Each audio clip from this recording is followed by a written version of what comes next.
என் ரத்தத்தின் ரத்தமான உடன்பிறப்புகளே, இறைவனுக்கு நன்றி. இனிய நண்பர்களே, நியூ பேசும் படத்திற்கு நீங்கள் வழங்கி வருகின்ற நல்ல ஆதரவுக்கு நன்றி. ஒரு வித்தியாசமான படங்கள் அவ்வப்போது வந்து போவதுண்டு. அதுபோலதான் ஒரு வித்தியாசமான படம் நோபடி.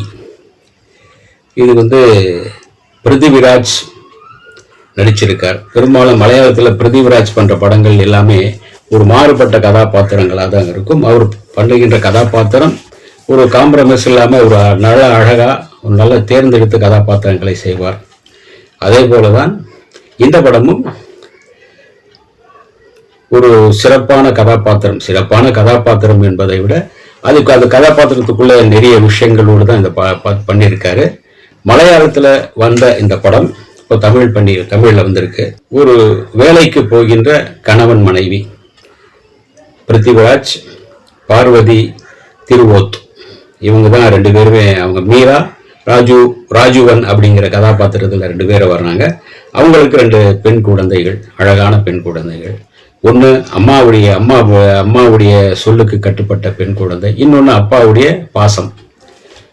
அம்மா அப்பா ரெண்டு பேருமே அடிக்கடி சண்டை போடுவார்கள். அவர்களுக்குள்ள ரூம் பூட்டுக்கிட்டு தான் சண்டை போடுவார்கள். இவங்க சண்டை போட்டுருக்கு. இவங்க வெளியேந்து ஏதோ தெரியும் அவங்களுக்கு. ஆனாலும் கூட அந்த சண்டை முடிந்து அப்பா ஒரு ரூம்ல போய் தூங்கும், அம்மா இந்த பக்கம் இவங்க குழந்தைகளோடு தூங்கும்.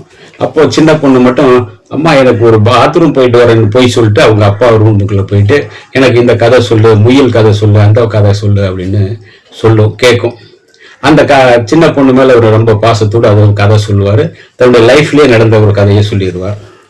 தன்னுடைய மனைவிக்கும் இன்னொருவருக்கும் உள்ள தொடர்பு, தன்னுடைய மனைவி தன்னை பிரிஞ்சு போக இருக்கிற விஷயம், இதெல்லாமே பின்னாடி வரும். ஆனா அதுக்கு முன்னே ஒரு பேங்க் ராபரி நடக்குது. பேங்க்ல மிகப்பெரிய கொள்ளை நடக்குது. அந்த கொள்ளை நடக்கிற சமயத்தில் அவரும் அங்கே இருக்கார். 3 பேர் முகம்படி போட்டு கொள்ளையடிக்க வர்றாங்க.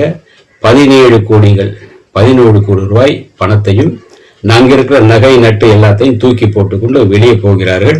அப்போது இவருடைய பின்னால் இருக்கின்ற அந்த துப்பாக்கி கீழே விட இவரையும் அவரை பிடித்து கொண்டு பேச, அவரை மிரட்ட, அதை பார்த்து மக்கள் எல்லாம் இவரும் அவருடைய கூட்டாளி போல் இருக்கிறது என்று அவர்கள் இந்த கவனம் அப்படி போக, அதே சமயத்தில் அந்த 3 பேரும் இவரையும் ஒரு கண்ணை கட்டி கொண்டு தன்னுடைய காரில் தூக்கி போட்டு கொண்டு போகிறார்கள். ஒரு கட்டத்தில் இவரை கீழே தள்ளிவிட்டு அவர்கள் தப்பிக்க பார்க்கும் போது அவருடைய கார் ஒரு இடத்துல போயிட்டு அப்படியே ஆக்சிடென்ட் ஆயிட்டு 3 பேரும் செத்து போயிடறாங்க. ஆனா அவர்கள் கொள்ளையடித்த பணம் எங்கே?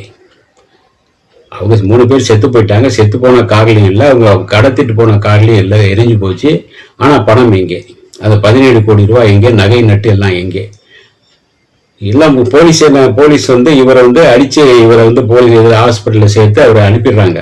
ஆனா போலீஸுக்கு அந்த மக்களிடம் விசாரிக்கும் போது அவர்களோட ஒருத்தனா இருப்பாரோ நினைச்சோம். அவர்களோட பேசிட்டு இருந்தாரு. அவருக்கு இதுல இருந்து துப்பாக்கி கீழே விழுந்து சொன்னா போலீஸ் மறுபடியும் அவரை சுற்றி வளைக்குது. அதே சமயத்தில் ஒரு போலீஸ்காரர் அனஸ், அவர் அந்த எப்படியாவது தன்னுடைய ஒரு பெரிய போலீஸ்ல ஒரு பெரிய உத்தியோகத்தில் வரணும், நிறைய சம்பாதிக்கணும், லஞ்சம் வாங்கணும்னு நினைக்கிற ஒரு ஆசாமி. அவர் என்ன நினைக்கிறாருன்னா அந்த கேஸ்ல அவர் சஸ்பென்ஸ் ஆகிட்டு இருப்பாரு. ஆனாலும் கூட அவர் ராஜுவனை சந்திச்சு அந்த பணம் எங்க இருக்கு வாங்க காட்டுங்க, நம்ம 2 பேரும் சேர்ந்து பங்கு போட்டுக்கலாம் அப்படி இப்படின்னு சொல்லி இது பண்றாரு. எங்க இருக்கு பார்க்கலாம் அப்படின்ட்டு இவரை கண்ணை கட்டி உட்கார வச்சுட்டு பின்னாடி அவர் கார் ஓட்டி போவார். போவோம் ஆமா இல்லை இங்க இல்லை, அங்கே நிப்பாட்டுங்க, எனக்கு டிஸ்டர்பா இருக்கு, நாளைக்கு பார்க்கலான்னு போயிடுவார். பிறகு அதே சமயத்துல இவருடைய பணம் அவர் தான் கொள்ளையடிச்சு வச்சிருக்காரு, எங்கேயும் மறைச்சு வச்சிருக்காருன்னு அந்த மீடியாக்கள்லையும் இந்த விஷயம் அவரே கசிய விட, எல்லோருமே மக்கள் இவரை புரட்டி எப்படியாவது இவரை காரை இடிச்சு அவர்கிட்ட நஷ்டடு கேட்டு 10,000 கூட 50,000 கூட இத்தனை லட்சம் கூடன்னு மிரட்ட ஆரம்பிக்கிறாங்க. ஒரு கட்டத்தில் இவர் மக்களாலும் துரத்தப்படுகிறார், போலீஸாலும் துரத்தப்படுகிறார். அவருடைய குடும்பத்தில் அவருடைய மகளும் கடத்தப்படுகிறாள். மகள் கிடைத்தாரா? அந்த பணம் எங்கே இருந்தது? எங்கே இருக்கிறது? யாரிடம் இருக்கிறது? ராஜுவன் அந்த பணத்தை அடிச்சாரா இல்லையா? அவருடைய கணவன் மனைவியும் ஒன்று சேர்ந்தார்களா இல்லையா என்பதுதான் இந்த படத்தின் மீதி கதை. மிக சுவாரஸ்யமாக அதே சமயத்தில் பரபரப்பாக போய்கொண்டேதான் இருக்கிறது. எங்குமே தோய்வில்லாமல், அதே சமயத்தில் கொஞ்சம் எடிட் செய்தார். ரெண்டரை மணிக்கு 2 மணி 55 நிமிஷம் இருக்கு. அந்த 55 நிமிஷத்தை கழித்து எடிட் செய்து விட்டு 2 மணி நேரம் படமாக பகிர்ந்திருந்தால் இந்த படம் சூப்பர் டூப்பர் ஹிட்டா இருக்கும். இன்னும் பரபரப்பாக இருந்திருக்கும் பார்க்க. சில இடங்கள் கொஞ்சம் தோய்வா தெரியுது. காரணம் என்னன்னா, கொஞ்சம் அந்த இவனை துரத்துறது, அவங்க அடிக்கிறது, அவங்கள திருப்பி அடிக்கிறது, இப்படியே போய்கிட்டு இருக்கும்போது கொஞ்சம் அதை எடிட் பண்ணியிருந்தா படம் இன்னும் கொஞ்சம் சூப்பர் டூப்பர் ஹிட்டாக இருக்கும். படத்தை நிஜாம் பஷீர் டைரக்ஷன் செய்திருக்காரு. கதையை எழுத்தாளர்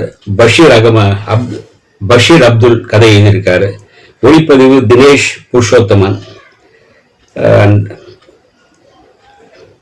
முதல்வராக வீரராகவன், அசோகன், மதுபால், நட்சத்திரா என்று இந்த குழந்தைகளும் இந்த சிறப்பாக நடித்திருக்கிறார்கள்.